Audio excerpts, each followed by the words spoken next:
Hello दोस्तों, मैं हूं आपका दोस्त एडवोकेट शिवेंद्र प्रताप सिंह। आज हम बात करेंगे 376 के मामले में। अगर लड़की ने लड़के के पक्ष में बयान दे दिया, बात शुरू की जाए तो सबसे शुरुआत से अगर समझें तो एफआईआर में कुछ और बात कही होती है, 164 के बयान में कुछ और बात कही होती है, और 164 सीआरपीसी के बयान में कुछ और ही मसला हो जाता है। अक्सर आपने देखा होगा कि दो लोग एक दूसरे को चाहते हुए सिलसिला स्टार्ट होता है, मिलना जुलना स्टार्ट होता है। वो मिलना जुलना इस हद तक परवान चढ़ता है कि वो दोनों एक दूसरे के साथ फिजिकल हो जाते हैं। अब फिजिकल हो जाने के बावजूद भी अगर बात यहाँ तक आती है कि भाई फिर भी लड़की पक्ष में रहती है लड़के के, और अंतोगत्वा बात यहाँ पहुँचती है कि लड़की लड़के के पक्ष में बयान कर दी कि भाई हमारा इनका इस समय तक प्रेम संबंध था, एक दूसरे के साथ जीने मरना पसंद था, या जीने मरने की कस्में हमने खाई और शादी करना चाहते थे। हमने अपनी मर्जी से मुकदमा नहीं लिखाया। यहाँ तक भी इस समय बयान आ रहे हैं लड़कियों के। तो क्या ऐसे बयानों को मद्देनजर रखते हुए 376 के मुकदमे चलने चाहिए, या ऐसे बयान के आधार पर भी 376 के मुकदमों में जो जेल में है अभियुक्त, क्या उसको बेल नहीं मिलनी चाहिए?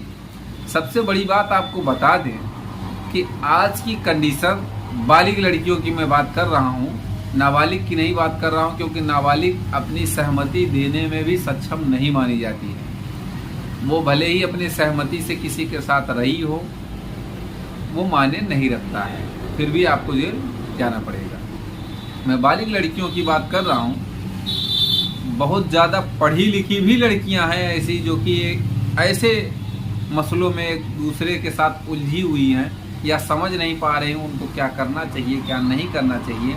अक्सर लोग जेल की हवा बेफजूल का काट रहे हैं, खा रहे हैं। अब जेल तो हो गई, अब बात जेल होने तक की ही संभव नहीं है, फिर भी वो लड़की परेशान है। लड़की के घर वालों ने मुकदमा कर दिया, वो उसको जेल भी हो गई।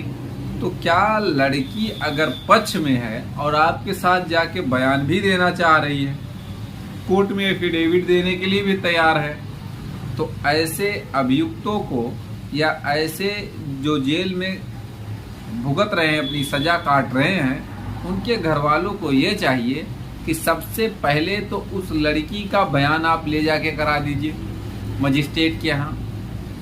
वो खुद बयान दे देगी कि साहब ये बात है। या दूसरी कंडीशन ये है कि आप 164 का बयान उसका फिर से करा दीजिए कि भाई वो किसी के बहकावे में आके ये मुकदमा कर दिए, ये दबाव में आके 164 का बयान हमने पहले जो दिया था वो किसी के दबाव में दिया था, ये भी लड़की कह सकती है।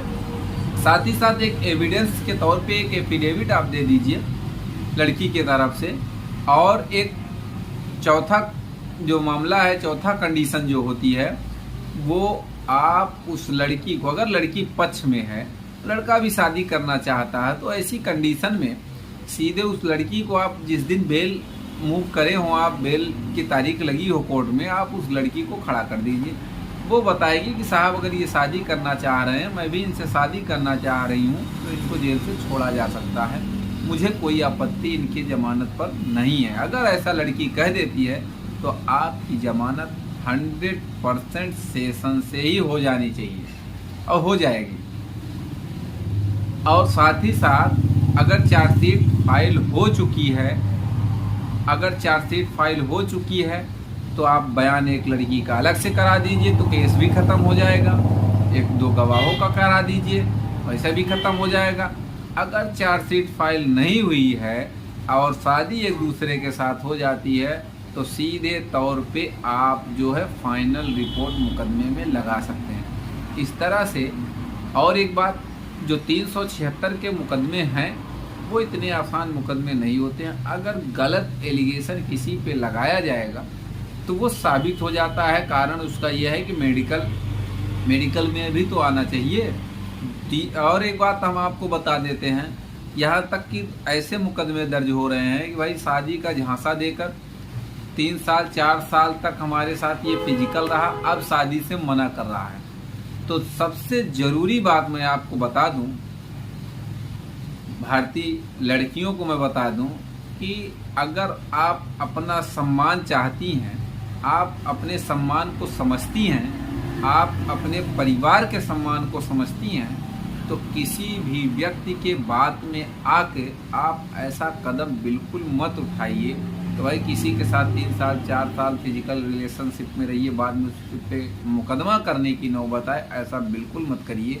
हाँ, अगर ऐसी कंडीशन आ रही है तो पहले ही उसके साथ प्रपोजल रख दीजिए शादी का, दोनों परिवारों के साथ एकजुटता के साथ मिलजुल कर शादी ही हो जाए, उसके बाद तो फिर ठीक है, आपकी लाइफ है।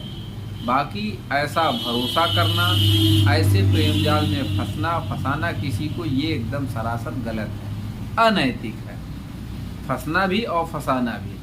तो उम्मीद करता हूँ कि जो हमने बात कही, अगर आपको किसी भी तरह से मेरी बातों में गलती लगती है तो मैं उसके लिए क्षमा याचना मांगता हूँ, क्षमा करिए।